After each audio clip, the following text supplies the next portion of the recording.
Going to have a doubleheader for you tonight as the number 2 seed in the tournament. The Altamont Indians, the home team, takes on Windsor Stew-Stras. Bob Lockhart's Hatchets are the number 6 seed. That'll be followed by third-seeded Dietrich number 7, Windsor Stew-Stras, and then we'll have the 2 seed, the 3 seed Dietrich and the 6 seed South Central. So those are the matchups for tonight.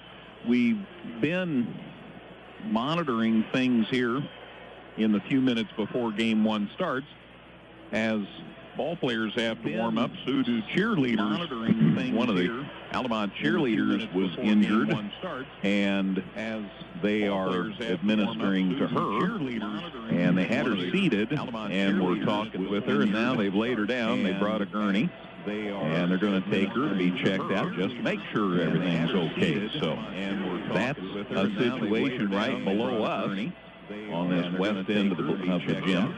Meanwhile, teams are out warming up, getting ready for the ball game, and running over the gurney. And so we'll hope that the young lady's going to be 100% soon, and they'll be ready to see her back in competition soon. Meanwhile, we have a doubleheader of basketball to take care of. So let's take a break, Caleb. We'll be back to give you some more insight about the doubleheader for tonight here at the 85th Annual National Trail Conference Tournament at Altamont. 97.9 XFM and 97.9XFM.com. Hi, this is Kathy from Barlow Lock and Security. Secure your home or business with a customized system from us. Good luck, area teams in the tournament.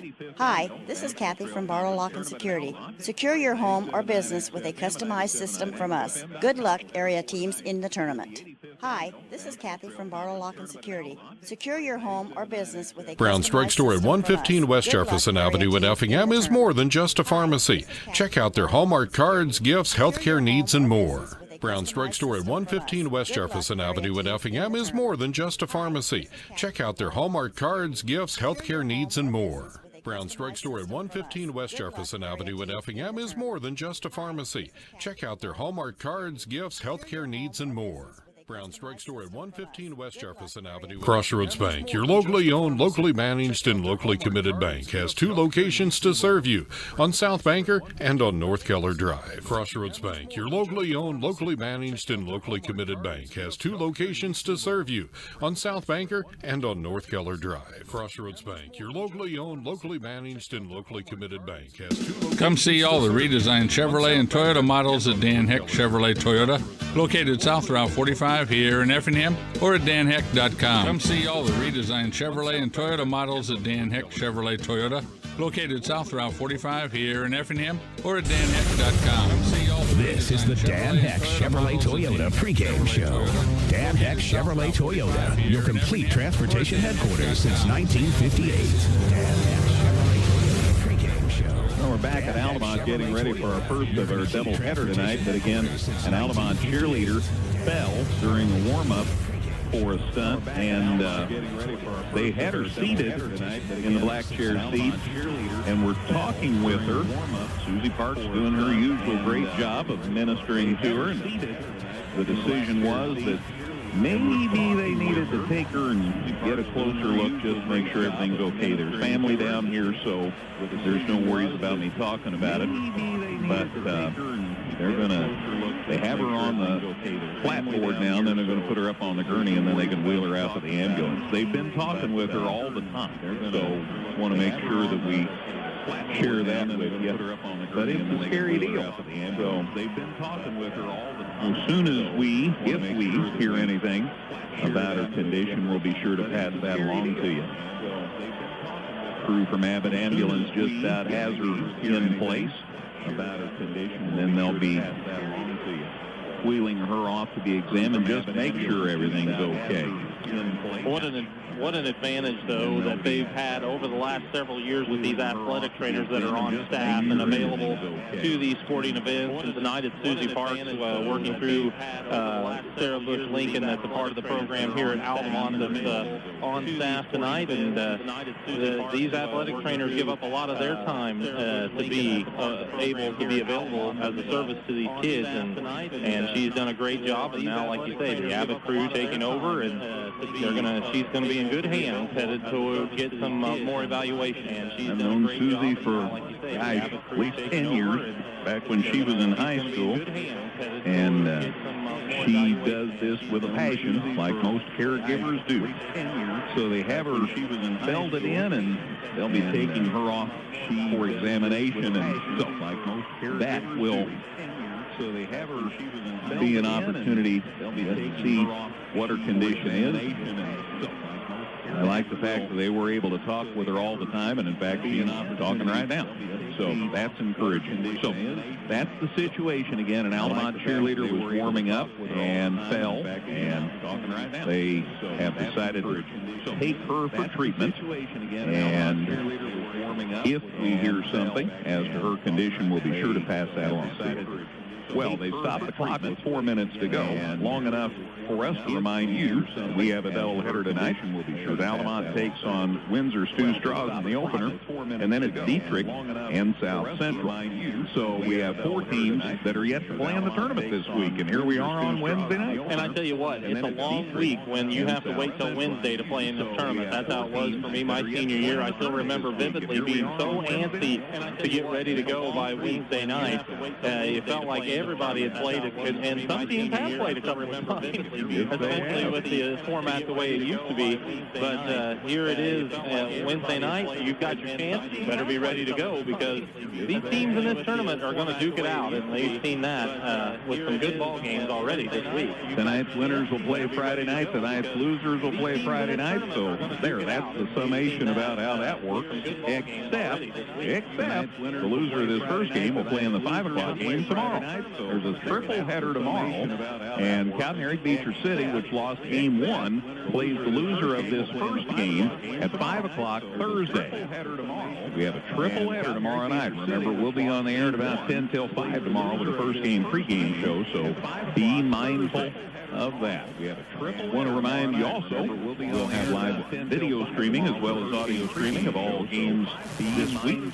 Go to the website at 979xfm.com. There's a sign right on the front page that'll tell you what you need to do. You can go to the YouTube channel. There are all kinds of ways to gain access to it. You'll feel just like you're here. So that being said, let's take a break, and then Matt can give us the starting lineups for tonight's first game. Back in a moment here on 97.9 XFM.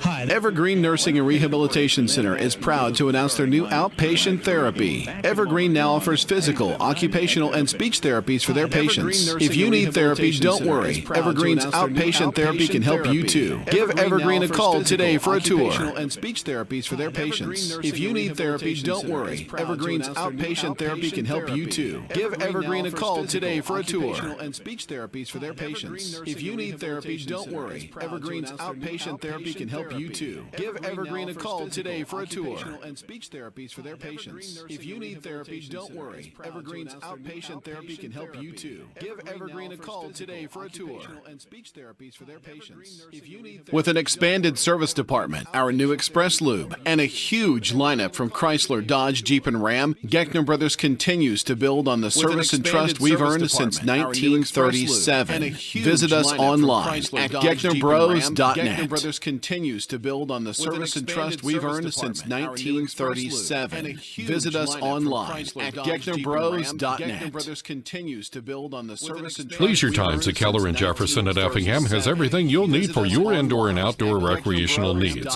Leisure Times, where we specialize in family fun. Leisure Times at Keller and Jefferson at Effingham has everything you'll need for your indoor and outdoor recreational needs. Leisure Times, where we specialize in family fun. Leisure Times at Keller and Jefferson at Effingham has everything you'll need for your indoor and outdoor recreation. Cold outside? At McMahon Meats, we have a convenient drive-up window so you can stay in your warm car while we do the shopping. Call ahead at 217-813-6054. Good luck, area teams, in the tournament. Drive-up window so you can stay in your warm car while we do the shopping. Call ahead at 217-813-6054. Good luck, area teams, in the tournament. Windsor Stew-Stras hatchets 19-12. Altamont undefeated in the, 9-12. Altamont undefeated defeated in the conference, I believe, in 4-0. So it's a tough way to be the second seed, still undefeated. But the thing is that St. Anthony was also 17-3, and they've won a few more conference games as well.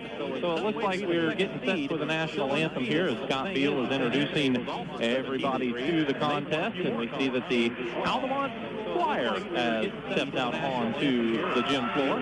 So we'll join them for the national anthem here in just a moment. Jim Pretty going to be directing the choir tonight. To the gym floor.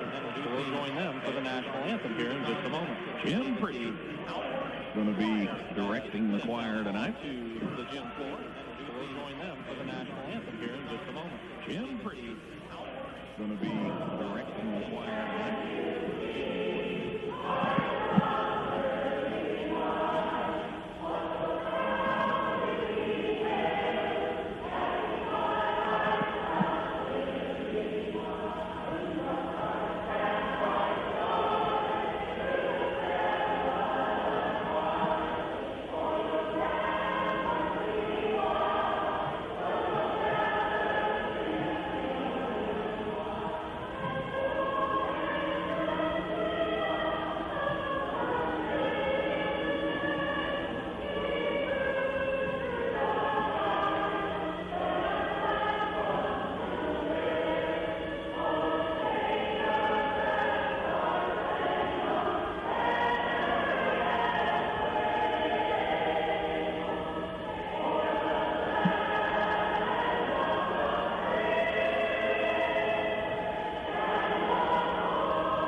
Wonderful job, as always, by the Altamont Community Choir. They work so hard and sing about 900 times a year, and just do a great job. You've been working with Roger Beckie. He's down there, and helping him vocalize and stuff. He does a good job all on his own. None of them need my help. That I know for certain. All right. Hey, how about a starting lineup? All right, let's meet your visitors. The Windsor Stew-Stras Hatchets, again under Bob Lockett. They're 9-12 on the season. They will start at a guard, 5'8" senior Parker Domzalski. He wears number 11. Then it gets pretty young after that. A couple of sophomores, a couple of freshmen. The Wittenberg twins, Jordan, a 6'1" freshman, wearing number 24, will be joined by Austin, number 13, a 6-foot freshman. Again, Austin and Jordan Wittenberg also out on the perimeter. Samuel Vonderheide comes in at a forward spot. He's a 6'1" sophomore wearing number 20. And Gavin Wernzing was awfully impressive last year in his minutes here at the NTC tournament. The 6-foot sophomore is back for Bob Lockhart this year wearing number 44. He's a grizzled veteran for this ball club as far as minutes played. That's a very valid point. Altamont on the other side has a pretty veteran lineup when you consider matchups with a lot of the other programs in the area. They will start Aiden Yarhouse, number 22, the 5'10" senior. Will be joined out there by Caden Earhart. Aiden and Caden are the 1-2 punch offensively for this Altamont Indian Ball Club. Caden Earhart is a 6'2" junior wearing number 24. At a forward spot, it's 5'10" senior, number 32, Denver Dukewood. He does a lot of the little things for this ball club and can jump up and get you some points when you need it as well. And take a charge. Absolutely. He leads the world in charges. He had 32 his sophomore year, 32 his junior year. And by the way, he wears number 32. I don't know if there's a sequence to that, but there you go. Jared Coleman gets the call at a center spot. He's a 6'3" senior wearing number 52, joined by Noah Teasley, a 6'1" senior, number 50. Teasley also does a lot of the little things for this ball club, as Altamont, again, 17-3 on the season, taking on the Hatchets, 9-12. Of course, John Niebrugge, the head coach of the Altamont Indians, Bob Lockhart, veteran coach, made his way around several programs over the last few years, but always a good instructor and teacher for these young teams, and they couldn't have a better coach in my mind for this young program that they have here at Windsor Stew-Stras. Did a good job in the formative years of some of the kids at Neoga, and of course he's been at Sullivan. He was at Mattoon twice. He was at Effingham, Gator Eisenhower, I think, and graduate of Shelbyville High School. Tip is up, and it's finally batted around and controlled by the Hatchets, and we're underway as it was Vonderheide jumping it up with with Aiden Yarhouse. And the Hatchets get the ball. They look inside for Wernzing. Pass led him a little too far, and it's out of bounds on the first turnover of the ball game. And I know we have mentioned it, but Aiden Yarhouse knocking on the door of 1,000 career points.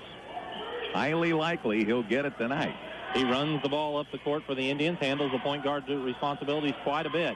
Altamont circles it around the perimeter against the man-to-man defense of the Hatchets. Yarhouse has it now. Skip pass into the corner to Earhart. Loads up for that left corner three. It's a little strong. Duke with an offensive rebound, shuffles it to Coleman. Coleman sends it back out to Earhart. Earhart will penetrate in the lane. Runner up and good. Caden Earhart has the first 2 points of the ball game, and Altamont's up 2-0. No pressure till midcourt by Altamont defensively after the made basket. But they picked up in the man-to-man now as the Hatchets have it out top with Jordan Wittenberg. He looks on the side for brother Austin. Austin on the right wing. He'll circle it back out top. He's got Yarhouse right there with him. He's still over on the right side, but he moved just enough to avoid a 5-second count. Now they send it around the perimeter to Jordan Wittenberg. He penetrates, leaves it out top with Wernsing. Boy, he's gotten stronger over the last year or so. Nice quick move into the lane, though, from the top of the key, and he drives for the layup, and it's good. He gave it to himself.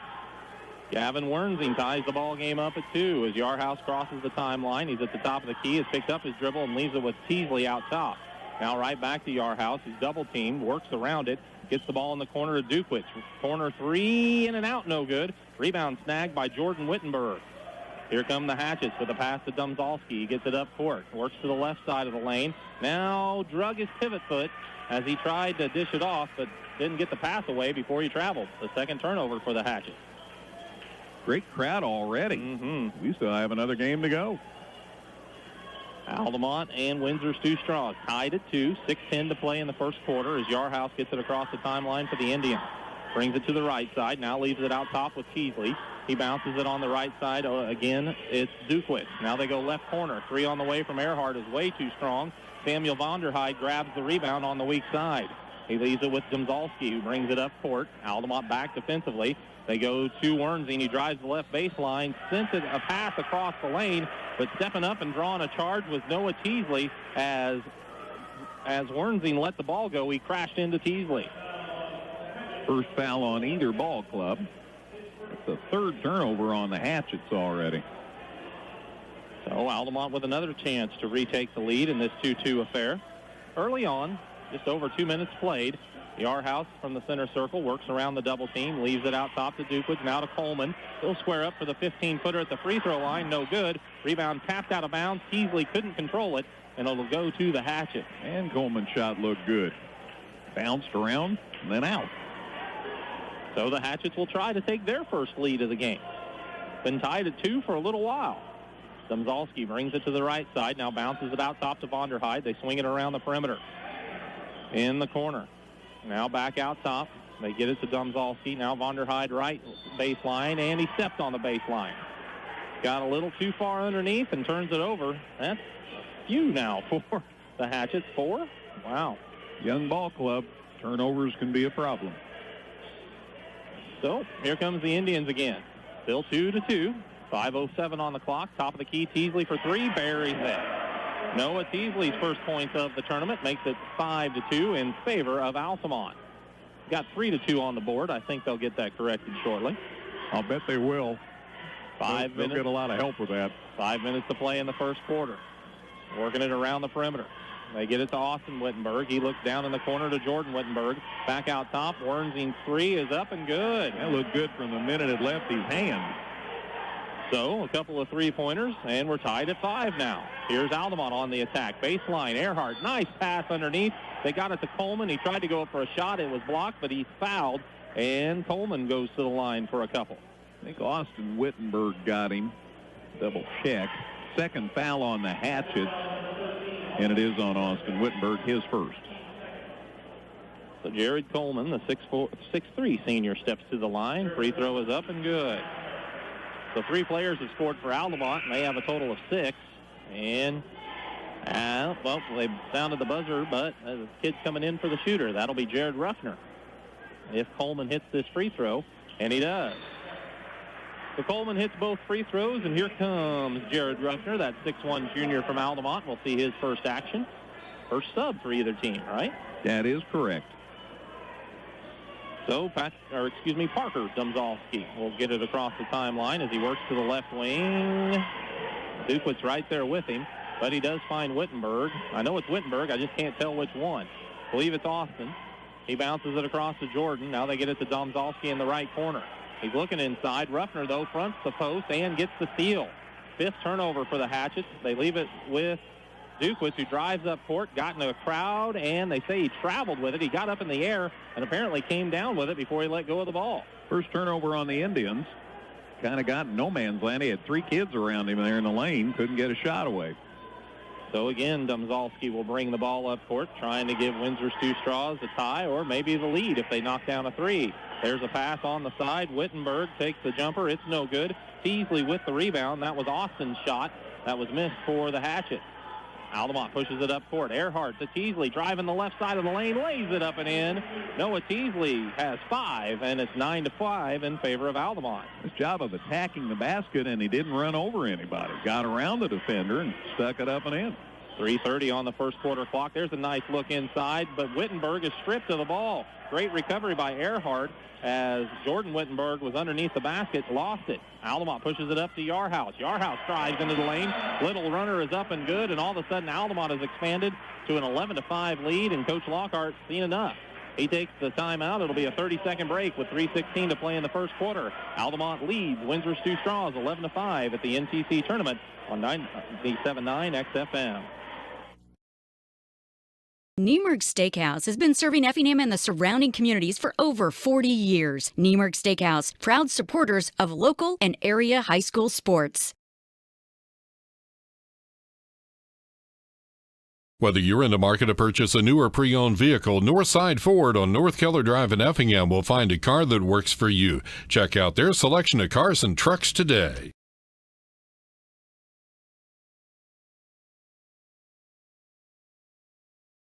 Altamont has scored 6 straight, pushed the lead to their largest of the day. Checking into the ball game is sophomore Noah Klimpel for the Altamont Indians.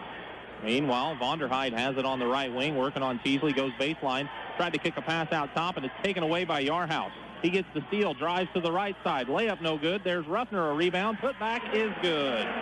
So Jared Ruffner gets into the scoring column for the Indians. He is the 5th player to score for the Tribe. Out of balance. 13-5 now the score as Domzalski holds on the right wing. Still holding. Klimpel right there with him. Now he goes to Vonderheid, left side. Back out to Wernzing, way out top. Wernzing matched up with Ruffner, puts it on the floor, gets to the top of the key, hands it off to Austin Wittenberg. He tries to drive and lost the handle in the lane. Picked up by Klimpel. Klimpel brings it up court. He loses it. Vonderheid dives and saves it for the Hatchets. Got it back to a teammate, Domzalski. They look up court, and there is a drive to the basket and a layup for Wittenberg. No good, but a foul is called as Austin took it strong to the hoop, drawing a foul on Altamont. Easily got the foul. That's first foul on the Indians. 2:19 to play in the first quarter. Wittenberg at the line. First of 2 free throws is up and good. 6-foot freshman. Man, a lot of valuable experience for these young kids coming up here this week in the NTC tournament. See our first substitution of the game for the Hatchets, I do believe. Eli Howard into the ball game. Free throw up and good for Wittenberg. So he has a couple. Makes it 13-7 in favor of Altamont as they bring the ball up court. Stop that run by the Indians. Yarhouse around the screen. Top of the key 3 jumper. No good. Rebound tipped around. Vonderheid has it. He gets it off to Domzalski, who's pushing the pace. Leaves it on the left side. That's Austin Wittenberg. Back out to Domzalski. Into the lane. Nice pass underneath the Wernzing. He lays it up and in on the left side. A bounce pass down the lane. So back within 4 is the Hatchets. Here's a quick 3 launched by Earhart on the right side. Rebound for Wernzing, but he lost his balance and traveled before he got a pass away. So it goes right back to the Indians. They're going to make a couple of substitutions. Earhart is out and Teasley is out. Dukewitz and Coleman returns. Wernzing is going to get a breather here as the Hatchets send in Landon Miller, number 21. Inbounds goes to Ruffner. Now back in the corner to Yarhouse. Yarhouse backs away from Domzalski and sets the offense. Here's a screen out top from Coleman. Yarhouse picks up his dribble. Got it to Ruffner. Now to Klimpel. Klimpel spots the lane to the basket. Puts it up with the left hand. Shot no good. Ruffner has a rebound, but we've got a whistle and a foul call. Could be Ruffner over back. It could be Vonderheide coming back into him. We'll have to see. Third on the Hatchets. It goes against Samuel Vonderheide. Samuel J., as I've talked to him on his many birthdays through the years on the birthday and anniversary show. Referee explains the call to Bob Lockhart. And now Altamont, while trying to inbounds, is called for an offensive foul. That foul goes against Jared Coleman, his first, 2 on Altamont, and that's Altamont's third turnover. 13-9 the score, 1:25 on the clock as the Hatchets look to cut into the lead. They're in a 1-4 high set against Altamont's man-to-man. Domzalski fires it over on the side. They get it down to the baseline. That's Wittenberg. Back out to Domzalski underneath to Vonderheide. Muscles up from the left side and got it to go. Left-handed that bad boy up and in. Samuel Vonderheide with 2 makes it 13-11, a 2-point game. Altamont pushes it ahead to Duquitz in the corner. Out top to Coleman, around to Klemple. Klemple on the left wing, gets it underneath to Coleman. What a catch in traffic. Put up a shot as he's fouled. It was a nice job of getting a shot away, so he'd get to go to the line. Foul goes against 1-0. That's Eli Howard, his first, and 4 now on the Hatchet. Oh, I'm wrong. 2-0. Samuel Vonderheide's picked up 2 fouls quickly here for the Hatchets. That's significant in this ball game as Gavin Wernsing jumps off the bench. He's going to replace Vonderheide. Teasley's going to come back in for Altamont, replacing Ruffner. Meanwhile, Yarhouse will get his first break of the night, and Caden Earhart comes back in for him. Free throw was no good for Coleman, but he has another opportunity. This one is up. It's around, and it's off the mark, and Wernsing snags the rebound. Gets it to Domzalski. They push it ahead quickly to Howard. Howard sends it across to Wittenberg. Austin has it out on the left side. They get it to Domzalski right wing. Domzalski holds. Duquitz right there with him. He moves across the center circle. Lost the handle, and a double dribble's called. He actually hit it off his leg and then hit it again, so that's where the double dribble came in. Steve Boswell had a good look at it right in front of him. That's 8 turnovers on the Hatchets. That's been their biggest problem. And they're down 2. Yeah. I mean, here comes Altamont with 32 seconds to play in the quarter. Earhart's going to go on the attack. Moves to the left side, lays it up and in. Caden Earhart has 4. Altamont's lead is 4. 15-11 with 24 seconds to play in the first. Here's Austin Wittenberg bouncing it across the way. Got it in the hands of Howard.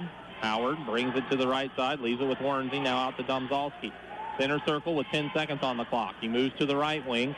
Duquitz right with him. Now he goes down to the baseline. He's double teamed down there. Ball knocked loose, but he gets it back, sends it to a teammate. They work it out top. Do they know the time? I don't think they do. They did make a pass to Domzalski, and he threw it at the basket just after the buzzer, and it banked in, but it does not count.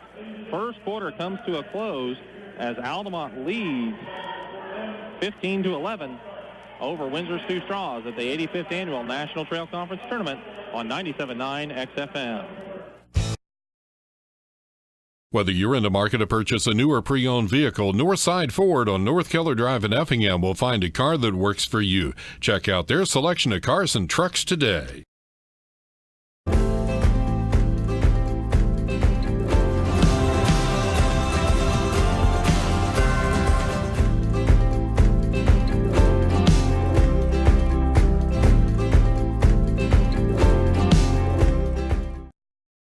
Your home for the 85th Annual NTC Tournament. On air and online at 979xfm.com.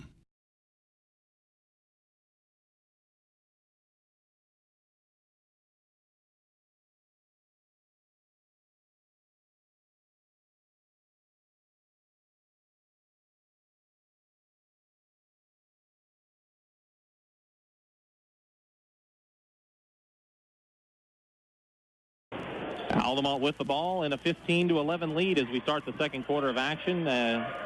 Yarhouse back onto the court for the Indians. Matter of fact, they have their starting 5 out there.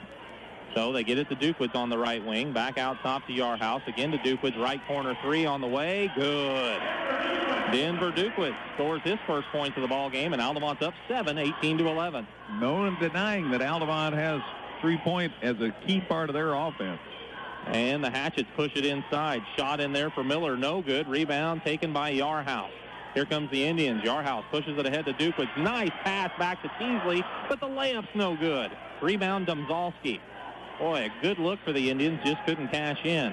Hatchets with a chance to cut into the 7-point lead as Domzalski crosses the timeline. Nice backdoor cut, and the pass from Domzalski as they find Eli Howard, who lays it up and in. They needed a basket. That gets the lead back down to 5 for Altamont. Yarhouse penetrates the left side, gets it out top to Teasley. He drives in the lane, now kicks it to Yarhouse. Corner three, good. Aiden Yarhouse has 5 points in the ball game, makes it 21-13, back to an 8-point edge for the Indians, their largest. And now here's a pass out top, saved, nope, not quite, along the sideline as the pass was off the mark, and Domzalski tried to save it, just couldn't keep from going out of bounds. Speaking of Aiden Yarhouse, real quick here, Matt's number was right. I double-checked with John Nieberge. The Yarhouse had 11 points to go to get 1,000, so he has 5. 6 to go. Jordan Wittenberg back into the lineup for the Hatchets. They're going to give Domzalski his first break of the game. Indians working it around the perimeter. Yarhouse has it top of the key, drives into the lane, draws a crowd out top to Coleman. Coleman looks for Derek Booty, who slipped in there for the Indians at the last dead ball. The junior swings it out top to Teasley. Teasley hands it back out top to Dukewoods. Dukewoods drives in the lane, back to Coleman. Coleman out top to Yarhouse. He drives the right side, looks inside. There's Coleman, but another shot is off the glass, no good. They missed it a little strong, and Wernsing has the rebound for the Hatchets. 6 minutes to play in the second quarter, as handling it out top is Austin Wittenberg. He's in the center circle. They go on the side to Jordan Wittenberg. Now baseline to Wernsing, double team. Tried to make a pass along the baseline. Stepping in front was Booty. He couldn't control it before it went out of bounds, but he knocked it away, and it'll be Hatchet's ball underneath. Wimple's back for Altamont, and Vonderheid's back for Windsor's Stew-Stras. Yep, Altamont going small by their standards. As Vonderheid catches, ball's knocked away from him on the inbounds, and there's a turnover.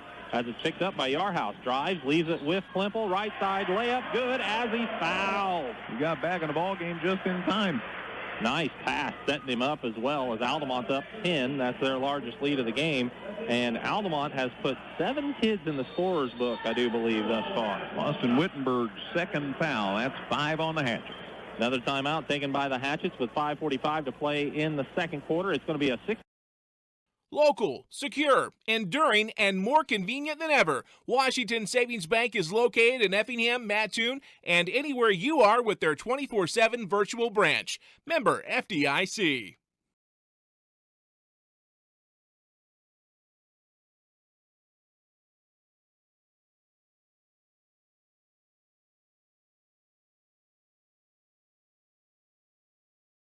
The Effingham area's choice for news, sports, weather, and more. On air and online at 979xfm.com.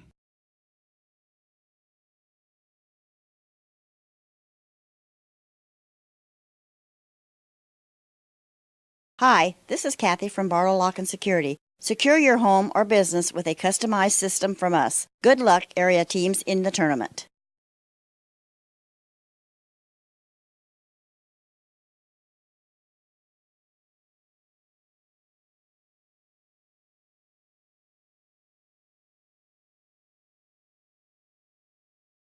An 8-2 run to start the first 2 minutes and 15 seconds of the second quarter for Altamont, as they've opened up to a 10-point lead, their largest of the game, and Noah Klimple is at the free throw line to try to add to it.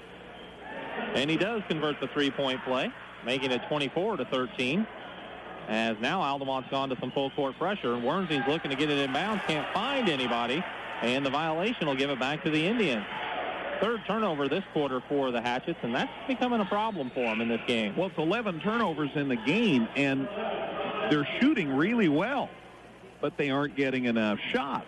That's the big reason for the disparity on the scoreboard. They just haven't had enough opportunities because of all those turnovers. Altamont works the inbounds into Dukewoods. He hands it off to Yarhouse in the right corner.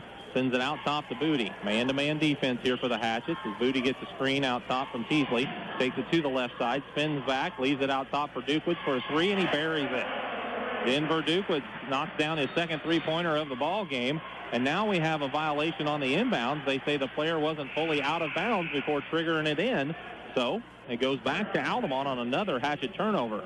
That's 4 now, and it doesn't in the half. Booty will check out for the Indians. Back in is Earhart for Coach John Nieberge. They line up in a line across the baseline and lob it out top to Dukewoods, who pops out there. Dukewitz is holding, now looks for Yarhouse. Corner three, too strong. Rebound contested, and a foul is called, as it looked like pretty good position for Eli Howard, and I think Klimple crashed into him. It's the third foul on Altamont. And there's the foul on Noah Klimple. I'm sorry. Just waiting for the scoreboard. His first. 5:12 to play in the second quarter as Domzalski tries to hit it to the high post. It's knocked away by Dukewitz, picked up by Klimple. Back to Dukewitz, who lays it up and in. Fast break opportunity for the Indians, and they have pushed the lead to 29-13. 8 in the quarter for Dukewitz. Altamont playing a tight man-to-man as Wernzing has it out top, working on Teasley, takes it down the left side. Now leaves it with Domzalski. They swing it around the perimeter to Howard. Howard sends it to Jordan Wittenberg. He goes baseline, tried to hit Vonderheide, who made a tough catch. Did get it back out top. Howard penetrates, shot blocked, and the rebound's taken out of there by the Indians on the run. It's Yarhouse. Gets it up to Klimple. Back to Dukewitz. Dukewitz looks for Teasley under the basket. Strong move to the hoop, lays it up and in. Noah Teasley with 7, and all of a sudden Altamont's flexing their muscles here. They're up 31-13. Use that shoulder, plus Vonderheide's thinking, my next foul's my third already, and we're still in the first half, so combination of those two. Good work getting that shot away. Domzalski goes to the left baseline, stops and pops. A 10-footer, no good. Yarhouse high for the rebound. Brings it straight up the middle of the court. The ball finally got knocked away with a foul as he was in the lane. Was he shooting or is it underneath? That's the question. This is the 7th foul on Stew, so regardless, we're shooting. And it will be 2 free throws. They say he was in the act of shooting. As, boy, Yarhouse, he can get up in the air and grab a rebound and just explode up the court. Free throw on the way, in and out, no good. Here comes Jared Coleman back into the ball game. He replaces Noah Klimple. So the Indians back to their starting 5 here. 4:07 to play in the second quarter. Free throw up this time for Yarhouse is good. So Aiden has 6 now in the ball game, and here comes Jared Ruffner into the ball game to replace. Oh, yep, he is going to replace Aiden Yarhouse.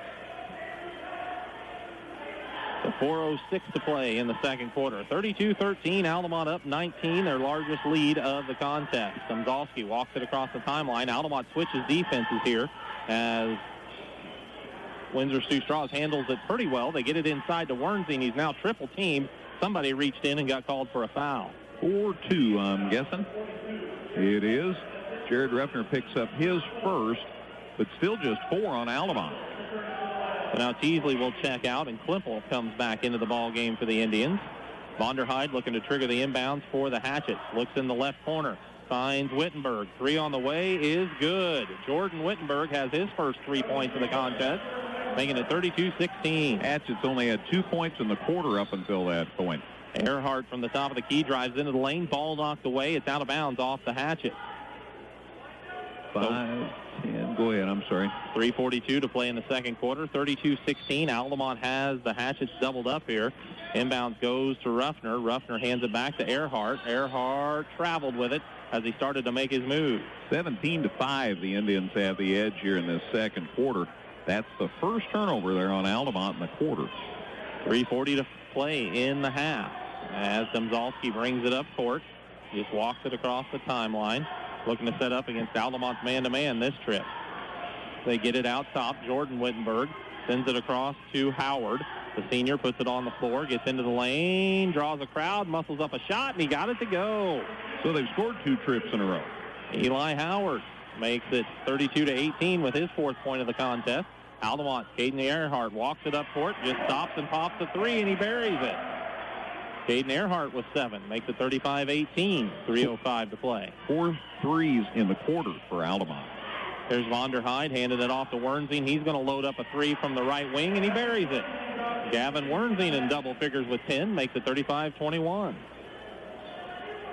Altamont walks it across the timeline, works against the man-to-man. Altamont's gone 5 spread. They've got Earhart at the point. He dribbles to the top, to the free throw line, kicks it out to Klimple. Back out to Earhart, and again he's going to try to penetrate. This time he's fouled, and we'll see who the Hatchets get called for the personal.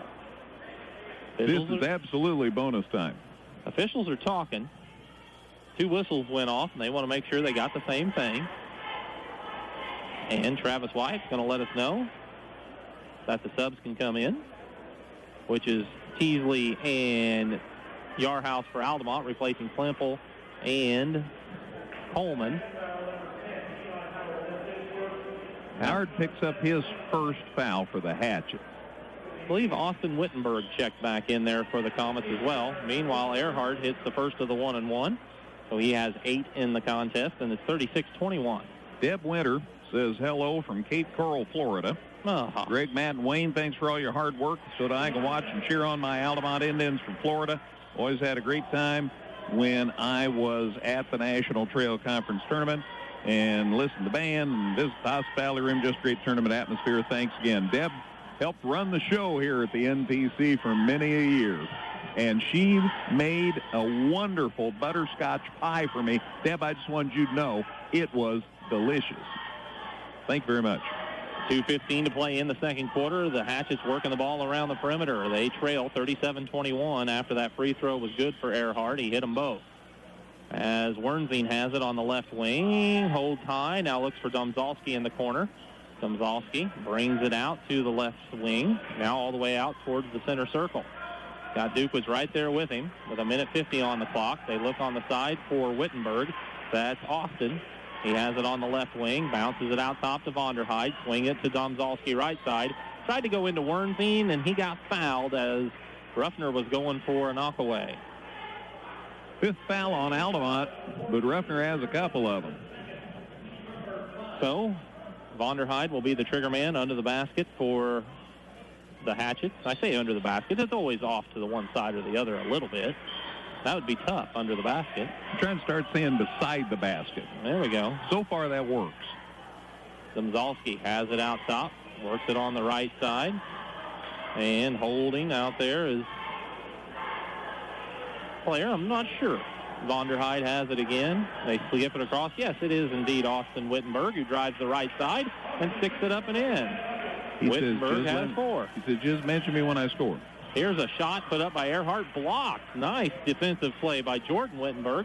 Loose ball rebound goes to the Hatchets. Vonderheide runs it all the way up court, and the right-handed layup just fell off, no good. Rebound, Altamont and Yarhouse. They get it to Earhart. He brings it up court, and he lost the handle on a baseline drive. Gives it right back to the Hatchets. He'll bring it across the timeline and set it up. They swing it around the perimeter. Vonderheide has it right side on the baseline. Tried to leave it with a teammate. Pass was off the mark a little bit. Altamont goes to the floor to get it. That's Ruffner. He flips it up to Duquitz, and Altamont controls after the 6th turnover of the quarter for the Hatchet. They hadn't had many for a while. 37-24 the score. Yarhouse is going to drive from the top of the key, gets to the right side, puts up a shot, no good. Rebound, Vonderheide. He tried to get it to Domzalski, and Altamont somehow knocks it loose. Yarhouse gets the steal. 24 seconds to play in the quarter, and I'm pretty sure the Indians are going to hold for the last shot. Earhart with it on the right side. Way out deep, though. Now he kind of moves just to avoid a 5 count and gets it out top now to Yarhouse. Yarhouse from the center circle sees the team go into a 1-4 low set. Yarhouse working on Domzalski. Goes right, now back to the left, steps away, now steps in, puts up the 17-footer at the buzzer, no good, as the first half comes to a close. After one half of action in the opening game of the night, it's Altamont 37, Windsor 23. You're listening to high school basketball in the National Trail Conference Tournament on 97.9 XFM.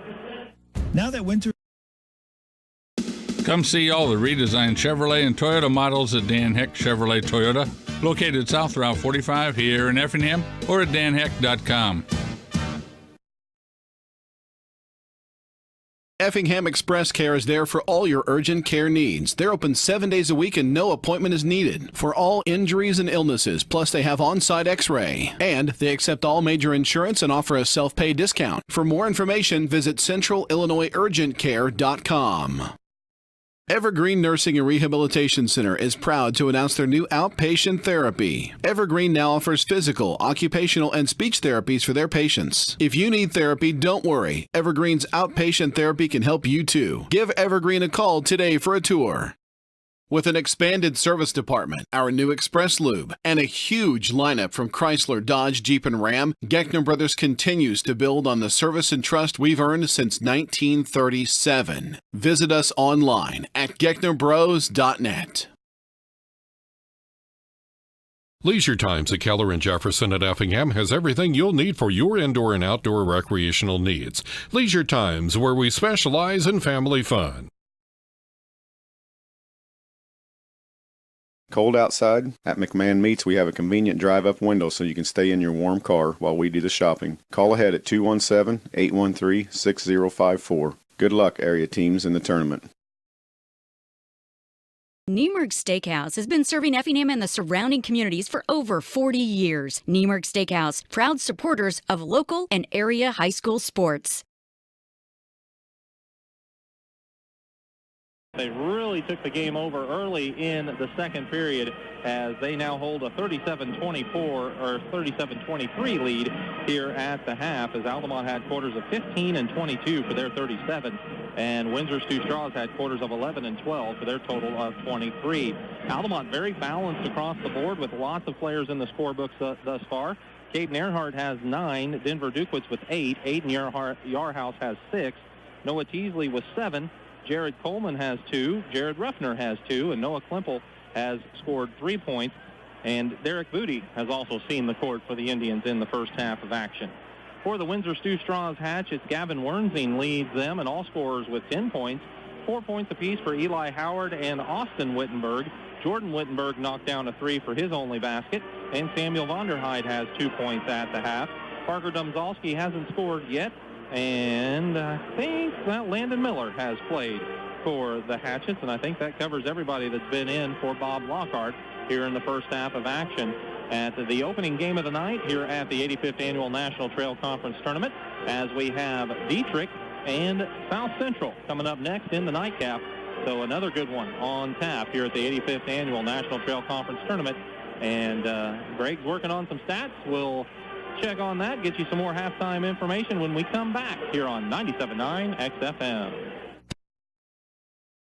Whether you're in the market to purchase a new or pre-owned vehicle, Northside Ford on North Keller Drive in Effingham will find a car that works for you. Check out their selection of cars and trucks today.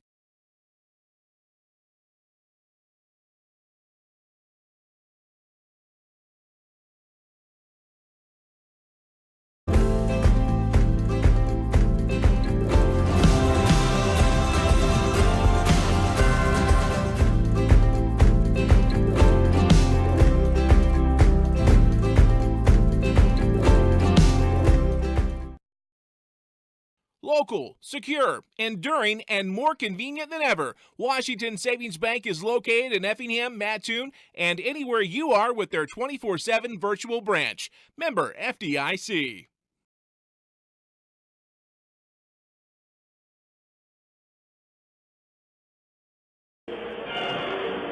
We're back at Altamont Community High School, game one of our doubleheader here at the 85th Annual National Trail Conference Tournament. At halftime, Altamont's in front of Windsor Stew-Stras 37-23. South Central and Dietrich in the nightcap. Windsor Stew-Stras is shooting 60% from the field, and they're losing by 14. Turnovers has really been a problem. That's denied them many more opportunities. Altamont shot the ball 26 times. Hatches have shot it 15 times. That's a whole lot of difference when it comes to points. So 60% from the field for Windsor Stew-Stras, 9 out of 15, 4 of 6 in the first quarter, 5 of 9 in the second quarter. They're 2 for 2 from the line. So, see, they aren't doing much wrong offensively, but turnovers have been huge. 15 turnovers for the Hatchets that first half, 7 in the second quarter. They have 8 rebounds, 4 each quarter, and they're 3 for 3 on their threes. So they cut down the turnovers, keep shooting the ball as well as they are. They can get back in this thing. Altamont not doing bad. They're shooting 50% from the field. The Indians 6 out of 13 in the first quarter, 7 of 13 in the second quarter. That's 13 of 26, right on 50%. Indians are 6 for 9 from the line. They also have a few turnovers, but much fewer than the Hatchets, just 8 in that first half, 5 the second quarter. They also have 8 rebounds. It's 8-8 on the boards. And Altamont's 5 of 11 on threes for 45%, and that's pretty good for three-point shooting. Individually, for the Indians, Aiden Yarhouse is 2 for 6 from the field and 1 for 2 from the line. So he has 6 points, which leaves him 5 away from 1,000. He has 3 rebounds, no fouls. Caden Earhart is 3 for 7 from the field and 2 for 2 from the line. So he has 9 points with 2 rebounds and no fouls. Noah Teasley, 3 for 4 from the field, including a 3. He has 7 points with a foul and a rebound. Jared Coleman, 0 for 2 from the field, 2 for 4 from the line for his 2 points with a foul. Denver Dukewitz is 3 for 3 from the field, all in the second quarter, 2 threes and a 2. So he's sitting on 8 points with a rebound. Noah Klemple is 1 for 2 from the field and 1 for 1 from the line for his 3 points with a foul. Derek Booty got to play. Jared Ruffner made his only shot for 2 points with 2 fouls and a rebound. 15 and 22 for Altamont, 37 points here at halftime. For Windsor Stew-Stras, Jordan Wittenberg is 1 for 2 from the field. The one he made was a 3, so 3 points for him with a rebound. Parker Domzalski missed his only shot. He does have a rebound. Samuel Vonderheid is 2 for 3 from the field for 4 points. I have him for 2 fouls and 3 rebounds. I still think we're missing a foul somewhere up on the board. Gavin Wernsing is 3 for 3 from the field, including 2 threes, so he has 8 points with a foul and 3 rebounds. Eli Howard's 2 for 3 from the field for his 4 points with a foul. Austin Wittenberg is 1 for 2 from the field and 2 for 2 from the line for 4 points with 2 fouls. And Landon Miller missed a shot. 11 and 12 for the Hatchets, 23 points. So at the half, it's Altamont 37, Windsor Stew-Stras 23. Again, Dietrich and South Central on the way. Back with more from the NTC tournament in just a minute here on 97.9 XFM and 97.9XFM.com. Hi, this is Kathy from Barlow Lock and Security. Secure your home or business with a customized system from us. Good luck, area teams in the tournament. Brown's Drug Store at 115 West Jefferson Avenue in Effingham is more than just a pharmacy. Check out their Hallmark cards, gifts, healthcare needs, and more.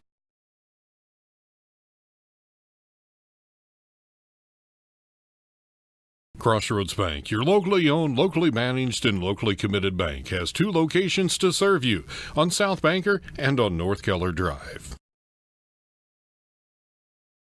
Come see all the redesigned Chevrolet and Toyota models at Dan Heck Chevrolet Toyota, located South Route 45 here in Effingham, or at danheck.com.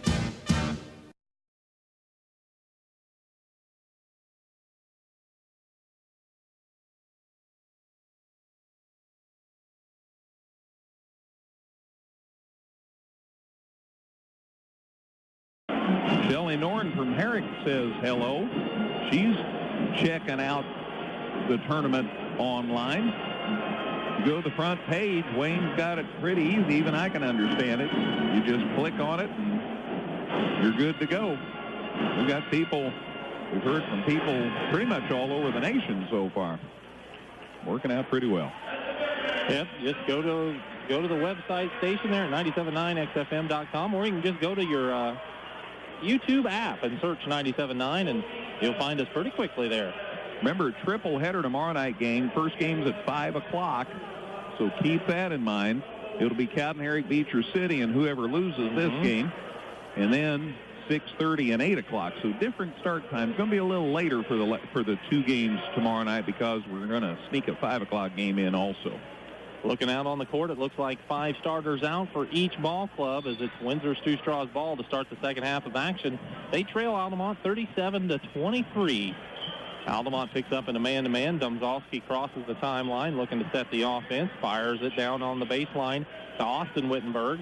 Austin sends a pass across to brother Jordan. He loads up a 3 off the front of the rim, no good. But the rebound goes to the weak side. It's grabbed by Austin Wittenberg, and then there's a foul whistled against the Indians. 52.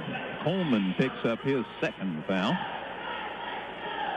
So the inbound goes in the corner to Austin Wittenberg from the baseline. Austin bounces it out top to Domzalski. Indians are in a zone after the inbounds. It looks to be a 2-3. Working it around the perimeter is the Hatchet. I like that better. They get it to Domzalski. Back to Austin Wittenberg. A three on the way. No good. Rebound, Caden Earhart for Altamont. He brings it right up the middle of the court. Drives to the right side of the lane. Sends it out to Yarhouse for three. It rattles home.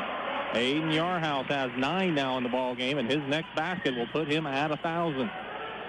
7:12 to play in the third quarter. 40-23 the score. Ball challenged and knocked loose by Yarhouse as he and Austin Wittenberg were definitely scrapping after it, but the Hatchets remain in control of the ball. Nice drive down to Jordan Wittenberg. He handed it off to Vonderheide. His shot was affected, and then the loose ball scramble for the rebound. A foul is whistled, and I think this one's going against the Indians. Yeah, it's Coleman. So that's 3 on Jared. So he is way out in front of everybody in the game as far as fouls. Inbounds goes to Wernsing. Corner three, no good, but Samuel Vonderheide has the offensive rebound. His put back left short. Just wouldn't crawl over the rim, and Aiden Yarhouse has this rebound for Altamont. He flips it back out top to Teasley for a top-of-the-key three off the back iron, no good, and Gavin Wernsing has the rebound. He leaves it with Domzalski, who gets it across the timeline and sets the offense as Altamont's back in the man-to-man. They swing it to Vonderheide, now on the left corner to Austin Wittenberg. He tries to get it into Wernsing, who's going for a post-up, and Yarhouse comes over and knocks it loose, gets the steal. Drives it up court, but he lost the handle after a behind-the-back dribble, and it's picked up by Jordan Wittenberg as the teams exchange their first turnovers of the quarter. Now Jordan Wittenberg gets into the lane as he's trying to squirm for a shot. He gets stripped of the ball, and taking it out of there is Caden Earhart. He leaves it with Duquid. Left side drive, shot no good, some contact, but no call, and a rebound pulled down by Domzalski. So a lot of sound and fury, not a lot of points here lately. It's still 40-23 with 2 minutes gone in the third quarter. Had that three by Yarhouse. That's been it. Wernsing holding on the wing, matched up with Coleman. Will back it out and take it to the center circle. Looks like he's looking for somebody to come get it. Nobody's willing, so he still just keeps the dribble going. And now Vonderheide pops free on the left wing.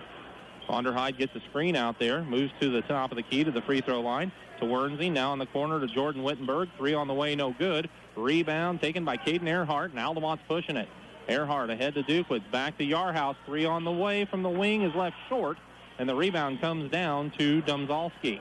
He's pushing it up the right side, all the way inside, and Yarhouse gets back and strips him of the ball. Here comes Yarhouse, pushing it up the left side, finds Earhart on the right wing. He drives baseline, flips it back out top to Yarhouse, and the Indians will reset after the third turnover for the Hatchets here in the third quarter. Yarhouse on the right side of the top of the key, leaves it with Coleman. Now he flips it to Earhart for a three, and it's good. Caden Earhart with 12, and Bob Lockhart from Windsor Stew-Stras wants a timeout. 4:52 to play in the third quarter. It'll be a 30-second break as Altamont leads the Hatchets 43-23 at the NTC tournament on 97.9 XFM. Effingham Express Care is there for all your urgent and illnesses, plus they have on-site x-ray. And they accept all major insurance and offer a self-pay discount. For more information, visit centralillinoisurgentcare.com.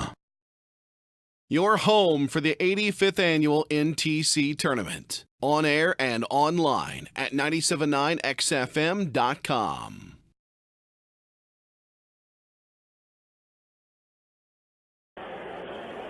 43-23 the score after the quick 30-second timeout by Coach Lockhart. The Indians are slowly pulling away again. They're up by 20, their largest lead of the night. Yeah, almost as many turnovers as shots for the Hatchets.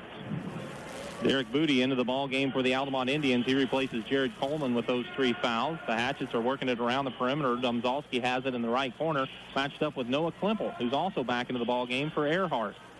Indians playing the man-to-man defense. Nice move along the baseline. Shot put up by Austin Wittenberg, though, is no good off the glass. Rebound taken down by Altamont's Ruffner. He gets it to Yarhouse, and Yarhouse works from the top of the key into the lane. Ball knocked loose, and a foul is called. It'll be out of bounds to the Indians. Second foul on the Hatchets this half. Austin Wittenberg picks up his third foul. Inbounds goes in the corner to Noah Teasley. 3 is way long. Jared Ruffner grabs the weak side rebound, sends it out to Booty on the right wing. Booty will set the offense with a screen from Ruffner. Now he works down the left side, looks into Ruffner, back out to Teasley. Top of the key, he fakes for a 3, now drives in, cut off, sends it to Klimple. Now to Booty. Booty to Klimple. In the corner for a 3, got it. Noah Klimple hit the right corner 3. He has 6 off the bench, and it's 46-23 in favor of Altamont. the 8th made 3 for the Indians. Windsor Stew-Stras has it with Wernzing out top as they work the offense. Wernzing's hold. There's a backdoor cutter. That's Sam Vonderheide. And Samuel sticks it up and in. He has his 4th point of the night. And here's another timeout for the Hatchets with 3:40 to play in the third. It's Altamont 46, Windsor Stew-Stras 25. We'll be back in 60 seconds to the 85th annual NTC tournament on 97.9 XFM. Evergreen Nursing and Rehabilitation Center is proud to announce their new outpatient therapy. Evergreen now offers physical, occupational, and speech therapies for their patients. If you need therapy, don't worry. Evergreen's outpatient therapy can help you too. Give Evergreen a call today for a tour. With an expanded service department, our new Express Lube, and a huge lineup from Chrysler, Dodge, Jeep, and Ram, Geckner Brothers continues to build on the service and trust we've earned since 1937. Visit us online at GecknerBros.net. The Effingham area's choice for news, sports, weather, and more. On air and online at 979XFM.com.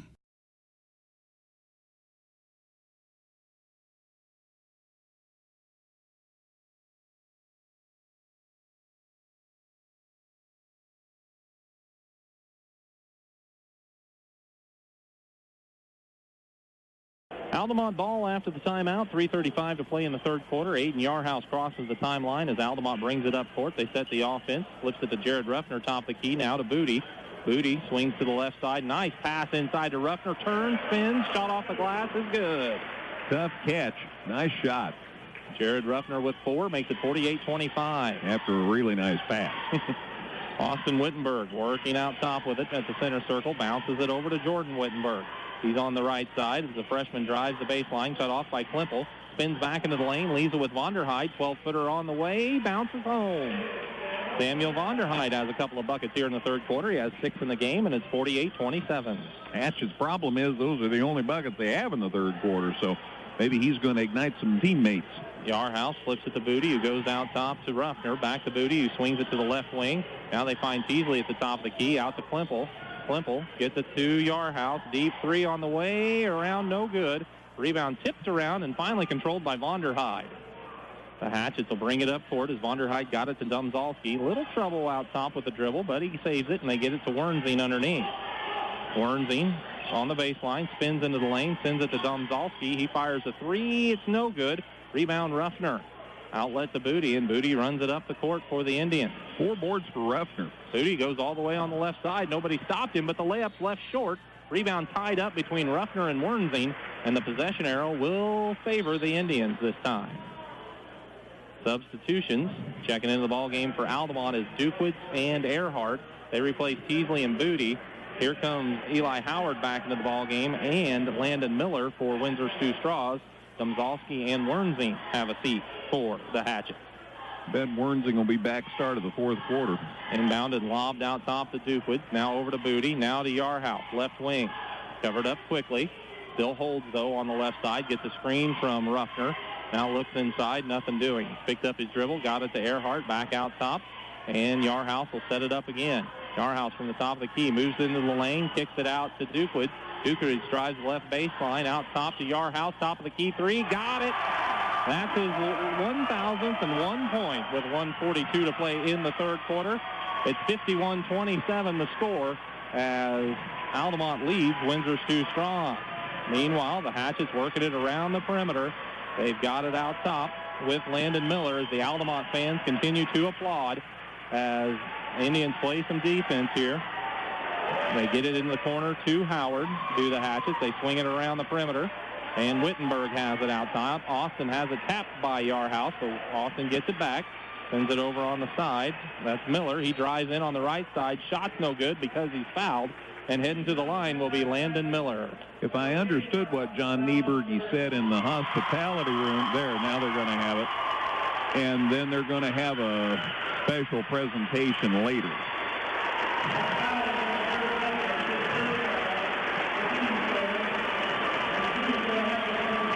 Meanwhile, back at the foul line. Stepping to the line is Windsor Stew-Stras with 1:09 to play in the third quarter. After a nice move into the lane, Landon Miller earns a couple of free throws here. That was a pretty shot he hit out top to get that 1,000-point barrier out of the way. Aiden Earhart's pretty shot. Appropriate. The Denver Dukewitz, I believe, was the one who assisted on that. Those two have grown up together playing basketball throughout their careers. Meanwhile, the free throw is up and off the side of the rim, no good for Landon Miller. Checking in is Jared Coleman, and Aiden Yarhouse heads to the bench, and Eli Howard even reaches over and gives him a 5 as he walks off the court.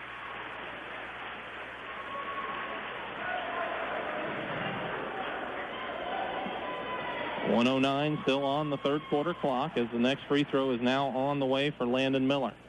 After a few dribbles, shot is up, and that one rattles home. So Landon in the scoring column. He has his first point of the night. The 6'2 sophomore makes it 51-28.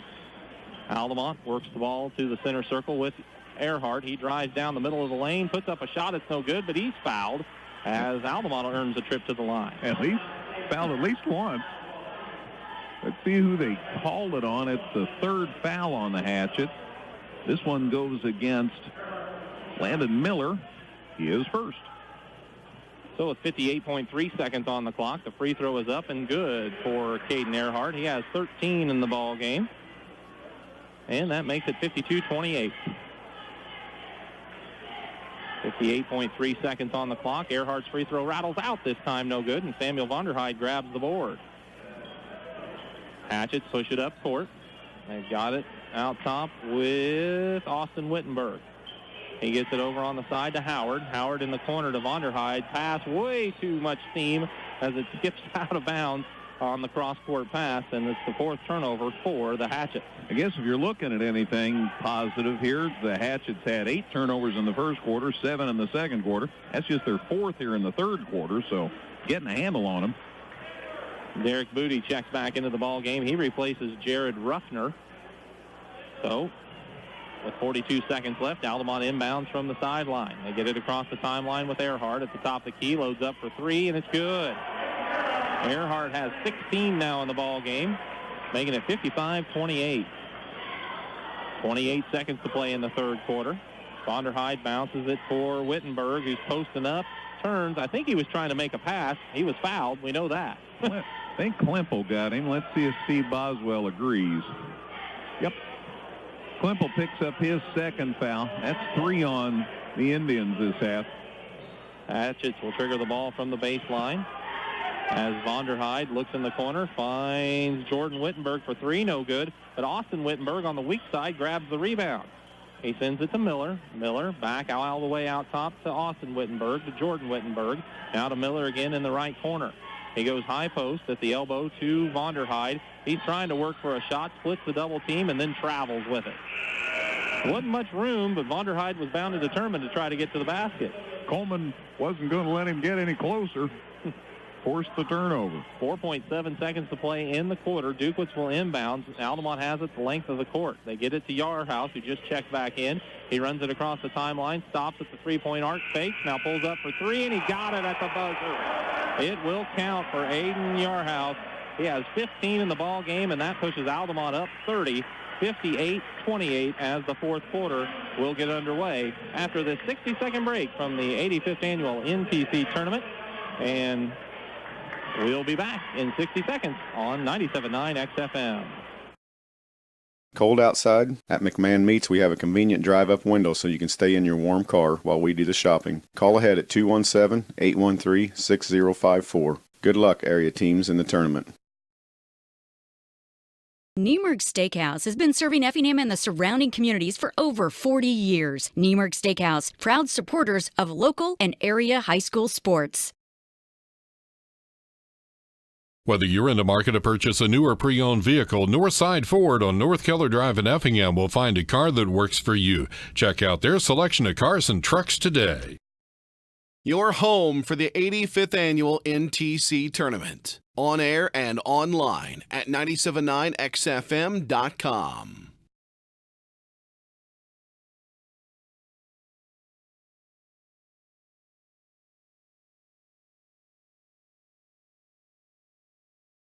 Member FDIC.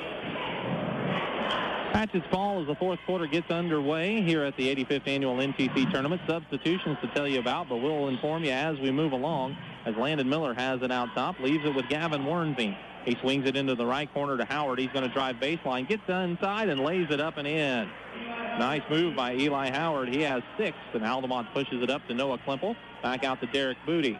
Booty gets a screen from Ruffner. He moves across the top of the key. Now looks in for Ruffner. Pass at his feet. Ruffner's finally able to pick it up.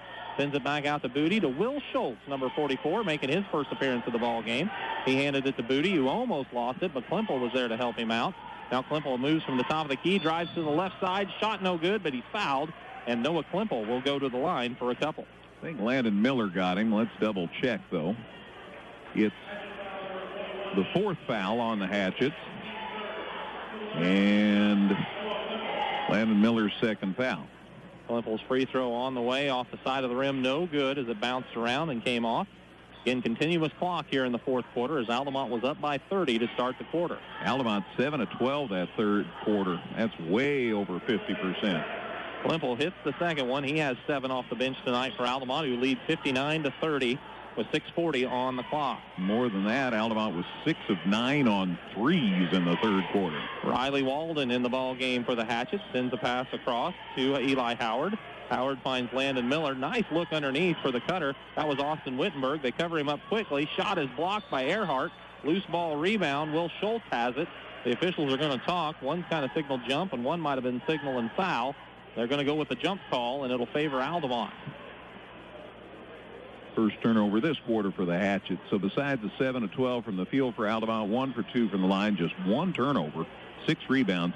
Windsor's Stew-Stras shot it really well in the first half, 2 of 11 in that 3rd quarter, though, and they missed all 6 of their threes. Well, Schultz sets Derek Booty a screen, who goes to the left side. Shot's no good, but he's knocked to the floor, and Derek Booty goes to the line for a couple. So with 5:44 and counting, Derek Booty will head to the free throw line, and it looks like after the first free throw opportunity, Tyler Robbins, the 5'11 sophomore, will check in for the first time tonight. 4 fouls on the Hatchets in the half, but it's 4 fouls on Austin Wittenberg in the game. So Tyler Robbins does come in, replacing Caden Earhart. Altamont has 3 sophomores and a couple of juniors on the court. Free throw up for Booty is good. He hit them both. So give Derek 2, and it's 61-30 with 5:10 to play in this first game. Remember, Dietrich and South Central coming up next in that 3-6 matchup. That's always a good time, especially when you throw in those old rivals. Hatchets working it around the perimeter as they've got it with Walden. Walden goes to Wernzing. He drives baseline, cut off by a pair of Indians, tries to make a pass, and it's stolen by Booty as it was along the baseline. 2nd turnover for the Hatchets. Indians push it up court to Robbins, now ahead to Klimple. Klimple takes it back out top, and he hands it to Ruffner, who goes to Booty. Booty on the right side, forces it into Ruffner, who makes the catch, gets it out to Schultz. Top of the key 3 off the mark, and the rebound tipped around, and it's loose on the floor. Coming out of there with it is Tyler Robbins. He finds Booty wide open. Top of the key 3 is off the mark. Rebound knocked out of bounds. Last touch by Noah Klimple. And with 4:20 to play in the 4th quarter, it'll be Hatchet's ball after some substitutions. Sam Welton is in the ball game for the first time. He's a 6'2 sophomore. And I didn't catch the other number for the Hatchets. We'll try to get that here quickly. Looks like number 23. Matt Wujcik. Matt Wujcik in there. Altamont's made some substitutions as well. We'll catch up with them. Here's a 3 from the corner for the Hatchets. Wujcik, no good. Rebound out of bounds. Hustling after it, trying to save it was Austin Wittenberg, but he had a foot on the baseline when he jumped to touch it, and it goes to Altamont. Altamont got in there. Mason Wynn. I list him as a 6'2 sophomore. He's grown since they put that roster together. He's about 6'3 or 4. Robbins handling out top for the Indians. Flips it back to Will Schultz, who hands it to Jack Scott. He's in the ball game. The sophomore drives the right baseline. Kicks it off to Bryce Succo. 3 from the corner for Bryce is no good. And the rebound's taken by the Hatchets. Wynn tips the outlet pass, and then it tips off of a Hatchet along the opposite sideline out of bounds to Altamont. So the Indians will have it with Bryce Succo triggering right in front of the Indian bench. Our plans to talk with both coaches after the game, so stay tuned for that. Tyler Robbins gets a screen out top, drives in on the left side, got fouled on his way to the hoop, and Tyler will head to the line to try to get some free throws. 5th foul on the Hatchets. This one on Riley. Yeah, Riley Walden is first. Robbins puts the first of two up, and it's good. Stuck to the rim and dropped through. Checking in for Windsor Stew-Stras is number 14. That's Colin Kinkler, making his first appearance of the night. And also for Altamont, Marco Costa. He is the foreign exchange student from Altamont, the 6'2 senior. Gets a big hand when he comes into the ball game. That free throw off the mark for Robbins. Rebound taken up court by Howard all the way to the basket. Shot's no good. Win the rebound. They leave it with Marco. He has it on the left side and kicks it out to Robbins. Robbins drives into the lane, gets to the right side, sweeps the layup up and in. So Tyler Robbins has his third point, makes it 64-30 with under 2 minutes to play. Handling it out top is Walden. They get it over on the side. And backing in is Welton. Welton looks back out top for a teammate. That's Wojcik. He's holding. Now gets it to Walden, right side. Walden guarded closely by Suko. Sends it back out top. They swing it around the perimeter. That's Kinkler with it. Takes it to the right side. Now backs it out to Walden. Altamont's playing the man-to-man. They try to go inside, and Marco Costa knocks the pass away. Goes out of bounds off of him. It was intended for Weldon in the post. Another change. Trey Sayers, 6'2 junior, will come into the ball game for Eli Howard. So I think that pretty much empties the bench for both of these teams now with 1:05 and counting. Inbounds from the sideline, goes to the center circle. They get it to Sayers. No, that's not Sayers. Yeah, it is Sayers. He's bumped on his way to the basket, so it'll be out of bounds to the Hatchet. 3-0, that's Tyler Robbins picking up his first foul. Still a common foul. Sam Welton triggers the inbounds to Walden. Walden sends it out top to Kinkler. Kinkler works it around to Sayers. Sayers back to Kinkler towards the center circle. Tries to get a pass out top to Wojcik. It's knocked free, but Wojcik saves it along the sideline. He sends it back out top. Working from the top of the key. Losing the handle is Kinkler, and Costa goes to the floor to get the steal for the Indians. Third turnover for the Hatchets this quarter. Robbins brings it up court. He's at the top of the key. Hands it off to Wynn. 20 seconds left. Wynn passes it to Robbins and sets him a screen. They get it to Marco Costa. He loads up a three. He left it short. Rebound cleared out of there by Walden. And here comes the Hatchet. They push it up court to Wojcik. He drives the baseline. Nice pass to Sayers. Shot at the buzzer is off the mark. No good. Rebound for Welton. No, he can't get it away in time, and the contest comes to a close. Altamont picks up the convincing victory over Windsor Stew-Stras as Altamont moves themselves into the semifinals of this 85th Annual National Trail Conference Tournament. On Friday night, they await the winner of the next game between Dietrich and South Central. That'll come up in about 20 minutes or so here from the 85th Annual NTC Tournament. In the final score, Altamont 64 and Windsor Stew-Stras 30. You're listening to high school basketball on 97.9 XFM.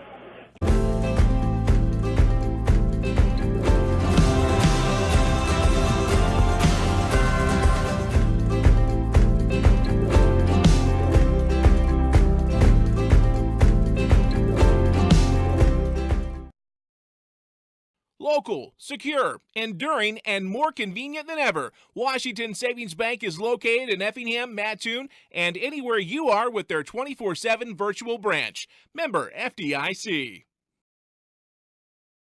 Hi, this is Kathy from Barlow Lock and Security. Secure your home or business with a customized system from us. Good luck, area teams in the tournament.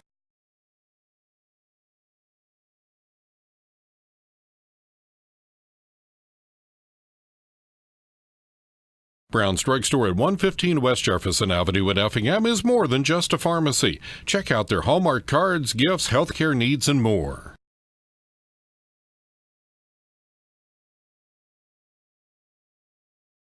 The Effingham area's choice for news, sports, weather, and more. On air and online at 979xfm.com.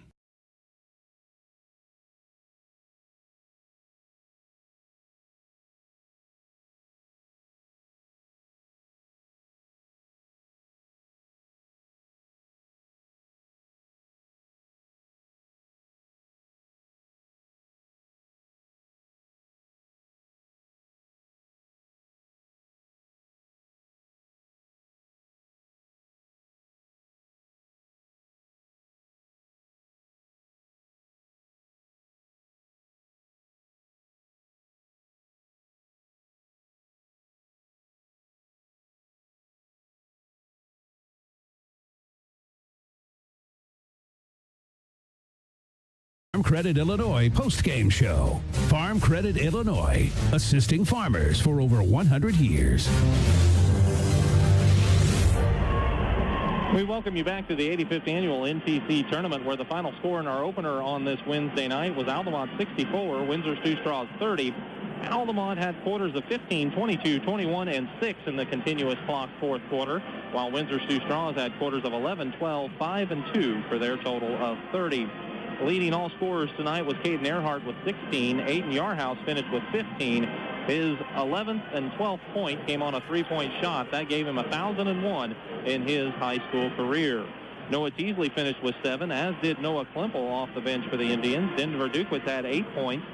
4 points for Jared Ruffner, 3 for Tyler Robbins, 2 for Derek Booty, and 2 for Jared Coleman. Jack Scott, Bryce Succo, Mason Wynn, Marco Costa, and Will Schultz all played for the Indians in this one. Gavin Wernzing led Windsor Stew-Stras with 10 points, 6 points apiece for Samuel Vonderheide and Eli Howard, 4 points for Austin Wittenberg, 3 for Jordan Wittenberg. Landon Miller also chipped in with a free throw. Parker Domzalski, Colin Tinkler, Trey Sayers, Riley Walden, Derek Slifer, Matt Wojcik, and Sam Welton all played for Windsor Stew-Stras in this one. Final score again, Altamont 64, Windsor Stew-Stras 30. Going to try to squeeze in as much as we can here on the post game before we get to the next one between Dietrich and South Central. You're listening to the 85th Annual NTC Tournament on 97.9 XFM.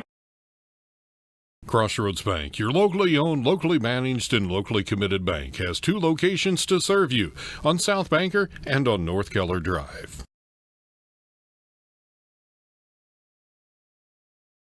Come see all the redesigned Chevrolet and Toyota models at Dan Heck Chevrolet Toyota, located south Route 45 here in Effingham, or at danheck.com. Effingham Express Care is there for all your urgent care needs. They're open 7 days a week and no appointment is needed for all injuries and illnesses. Plus, they have on-site x-ray. And they accept all major insurance and offer a self-pay discount. For more information, visit centralillinoisurgentcare.com. Evergreen Nursing and Rehabilitation Center is proud to announce their new outpatient therapy. Evergreen now offers physical, occupational, and speech therapies for their patients. If you need therapy, don't worry. Evergreen's outpatient therapy can help you too. Give Evergreen a call today for a tour. Surrender. You win. Jansen's Heating and Air has negotiated too low to turn a profit pricing on 80 deluxe comfort systems. You can replace your old, inefficient air conditioner and furnace as a pair for at least $1,516 less than you'd pay at any other time of the year. Purchase a deluxe AC at the regular price and get a deluxe furnace installed for at least $1,516 less. We're waving our white flag. 347-5223. JansensHeating.com. We're back at Altamont. Final score in game 1. Altamont 64, Windsor Stew-Stras 30.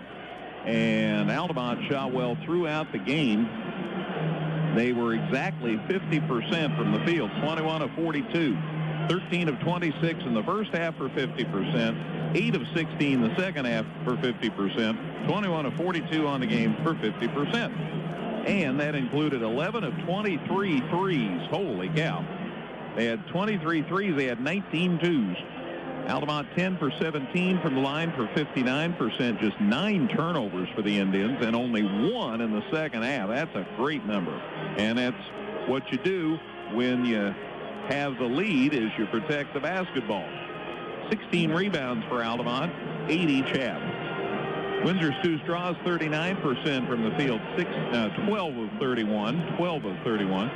9 of 15 the first half. They were cooking 60%, but 3 of 16 in the second half. 12 of 31 on the night, 39% for the Hatchets. They only shot 4 foul shots. They made 3 of them. 23 turnovers, man. Sticks out like a sore thumb. They did cut it down second half. They had only 8 in the second half after 15 in the first half. And they ended up with 19 rebounds. So they actually outboarded Altamont 19 to 16. Windsor Stew-Stras made all 3 of their threes in the first half. They missed all 7 of their threes in the second half, so 3 of 10 is 30%. So those were the team stats. And as far as individual numbers, Bob Lockhart's ready to join me, so I'll tell you about the individual numbers in a minute. You got a minute? Come on in. let me get you saddled up here, old friend. Bob Lockhart, the coach of the Windsor Stew-Stras Hatchets, joins us, and holy cow, turnovers, Coach, that's big. Yeah, you know, I talked to the kids. We talked at halftime, and we felt like early in the ball game, running up and down the floor, you know, we felt okay. We felt we were right there for that first quarter, except we just threw the ball away. We didn't get shots. Yeah. And when we did get it to places, they stripped us, and just, you know, they're a little mentally tougher and physically tougher than us, and we didn't answer that challenge. And it was, I guess, made more difficult to deal with because you were shooting the ball so well when you got it in position to score. Well, you know, we rely sometimes, we need to get Gavin more touches inside and play off of him. Mm-hmm. And even when we do get it in there, we have a tendency to stand and watch him play. And he's a pretty good passer. And our guys, you know, understanding that relocation concept and where to cut, and especially against, you know, John's teams, they just pressure you and get up in you and make you have to deal with that all night long. And I told the kids after, you know, I'm not disappointed in getting beat like that. It's the process mentally how we got beat. And I thought there were times where we just gave in for minutes to their physicality instead of learning from it, receive it, and dish it back a little bit. It's a physical process as they get older, but it's also knowing what to do with the process. That is correct. And so you've got kids that have talent. You've got the twins. You mentioned Gavin. Gavin seems like he's ought to be a senior and he's a sophomore, but that's the nature of the team this year. Well, you know, we told him over a month ago, you're no longer freshmen and sophomores. You've played enough varsity games now, and we're 10 games in. And we knew that our schedule was going to get a little tougher here in January and the first week or so of February. And, you know, I told him that was the next step. How are we going to deal with these teams that are used to winning and they're junior, senior laden and those type of things? And I don't know if our kids mentally, like on dead balls and quarters and sitting on the bench, are they thinking, how did he beat me? What did they do? How did they strip that ball from me? How'd they beat me off the dribble? Because, my Lord, tonight did they dribble, penetrate, and kick the shooters all night long. And, you know, I tip my hat to his group, and then he's got them playing well. Over the course of the game, Bob, though, well, turnovers is one example. You had 15 the first half. You had 8 the second half. So it's clicking. Your guys are getting the memo. It's just what they're going to do with it. Well, I would be worried if I didn't feel like night in and night out that we don't show up to play. Right. But more importantly, as I've said many times being up here the last few years, it's about practice, you know, and these guys have done a nice job showing up every day. We've only had 2 or 3 in the course of the season where I thought we laid an egg, you know, on Monday, Wednesday, Thursday, Saturday when we practiced. So I'm not surprised with our effort because they demonstrate it day in and day out in practice, most of them. And that's what you're after. Now it's that next step, and we still got a ways to go this season, and we just got to keep grinding. And for those young kids, this season it's longer than what they're used to, and the day in and day out grind and those things, and that's part of the process. So we'll see. That's our job as a staff, of doing a better job of preparing them. And you know, I was a little disappointed tonight in our mental process. The way the tournament's set up this year, you don't have long to wait to get back in the fire, man, tomorrow night.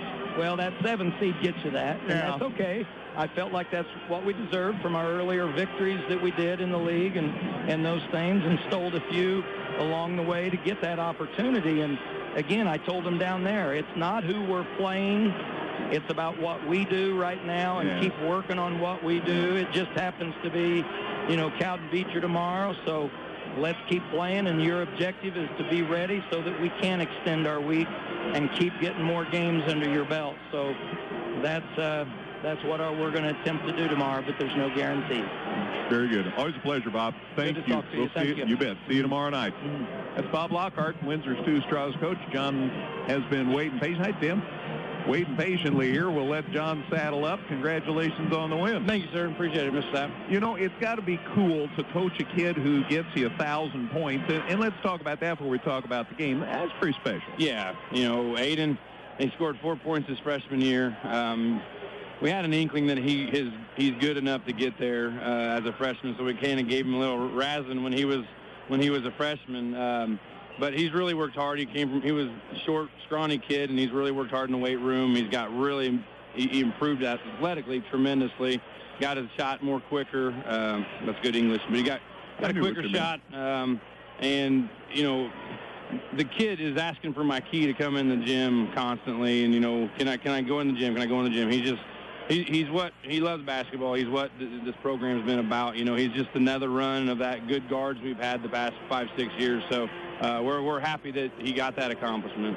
It is fun to watch your team shoot the basketball. Yeah, we're really good when it goes through the hoop. Yeah, we can look really bad when it's not.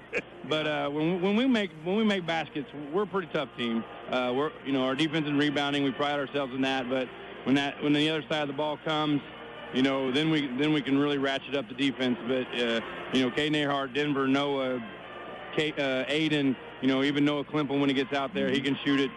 We can really stretch you out a little bit and then and get to the baskets. We got good finishers, but yeah, when that ball goes through the hoop, that's the name of the game. We're a really good team, I think. And a team that has the lead protects the basketball. I had you for 1 turnover in the second half. Really? Yeah, with our guards, we emphasize that. That's something we should be able to do. We should be able to take care of the basketball. Even our JV got in there at the end and they didn't turn the ball over. And they go against our varsity defense every day, so that makes them better. But if you can take care of basketball, we talk about 40% of the game in high school basketball is determined by the turnover ratio at the end. And if you don't turn the ball over and you protect it and you get turnovers, you usually win the basketball game. It's tough to defend Altamont because you have so many kids who can score. Yeah, we try to stretch you out. We kind of put a 5-out offense in. We run some ball screens. We make your post come out and guard us too. I think Noah hit a 3 tonight. Denver hit a 3. So when they're in the post and can stretch you, we're good. We just lack size. So on offense, we got Jared Coleman, and when the other team has a post presence, he's on him. But he does a good job with who he has to guard. He had a struggle. He let Worthing hit a couple, but he knows that that's not his forte. He knows he's going to bang inside. But our guards let us spread you out a little bit, and that's kind of the recipe we're looking for the rest of the way. Should be an interesting game Friday night, regardless of who wins this next game. For sure, yeah. You got South Central, who Coach Doring. You got 2 great coaches, 2 young great coaches. You're going to win a lot of ball games by the time they're done. Coach Doring gone to the 1-2-2. He's going to master, perfect that. I know he's talked to Coach Kimbrough at Nokomis. So that's going to slow us down because we want to push the pace, but he's going to try to control it. And then you got Coach Crumwitty, who's already won regionals. He's a great young coach. He's going to execute the heck out of it. He's going to get his shot, and they're bigger, tougher. They're strong. They got 2 big 6'4" kids inside that we can't match up as well. So, we've seen them both. We got game film on them, so that's the good thing. But, when this tournament rolls around, it's nice to be home, but you can kind of throw the records out a little bit. So it'll be a good game Friday night. Both teams want to get to that championship game on Saturday. You bet. You're talking about all these young coaches. And yeah. You're still pretty young, John. Yeah, they got me beat, though. They're going to be – I'm the old guy in the NTC. Me and Mr. Feasel, we're the old guys now. I reckon so. Congratulations on the win. We'll see you Friday. All right, appreciate it, Greg. Thank you. John Nieberge, coach of the Altamont Indians. Appreciate getting the chance to visit with him. Final score again in Game 1 of our doubleheader tonight. Altamont 64, Windsor's Stew-Stras 30. And again, congratulations to Aiden Yarhouse of the Indians as he scores his 1,000th career point tonight. Let's go ahead and run through the individual numbers. I think I got done with the team stats. For Altamont, Aiden Yarhouse finished 5 out of 11 from the field, including 4 threes. So he finished tonight 1 for 2 from the line as well. So 15 points for Aiden, along with 4 rebounds. Caden Earhart was 5 for 9 from the field, including 3 threes. And he was 3 for 4 from the line, so 9 and 13 and 16 points with 4 rebounds. Noah Teasley 3 for 5 from the field, including a 3 for his 7 points with a rebound. Jared Coleman 2 for 4 from the line for 2 points. Denver Dukowitz was 3 for 5 from the field, 2 threes. He had 8 points with a rebound. Noah Klimpel was 1 for 2 from the field, 2 for 3 from the field, including a 3, and 1 for 3 from the line, so he had 6 points tonight. Derek Booty, 2 points on 2 foul shots. Jared Ruffner had 4 points and 4 rebounds. Jack Scott played. Bryce Succo missed a shot. Tyler Robbins had 3 points on a bucket and a foul shot and a rebound. Mason Wynn had a rebound. Mario Costa got in the game and hustled hard. And Will Schultz missed a shot. 15, 22, 21, and 6 for Altamont, 64 points. And for Windsor Stew-Stras, Jordan Wittenberg 1 for 5 from the field, a 3. He had 3 points to go with the rebound. Parker Domzowski missed 5 shots, had 3 rebounds. Samuel Vonderheide 4 for 7 from the field for his 8 points with 4 rebounds. Gavin with his 6 rebounds, Gavin Wernsing was 3 for 4, including 2 threes. He had 8 points and 4 boards. Eli Howard was 3 for 5 from the field for 6 points with a rebound. Austin Wittenberg 1 for 5 from the field and 2 for 2 from the line for 4 points with 2 rebounds. Trey Sayers missed shot. Riley Walden had a rebound. And Landon Miller had a point. And Matt Wojcik played and missed a shot. And Sam Welton had a rebound. 11, 12, 5, and 2 for the Hatchets. 30 points. Altamont a winner, 64-30. Ready for the nightcap here. Dietrich and South Central on the way in a minute.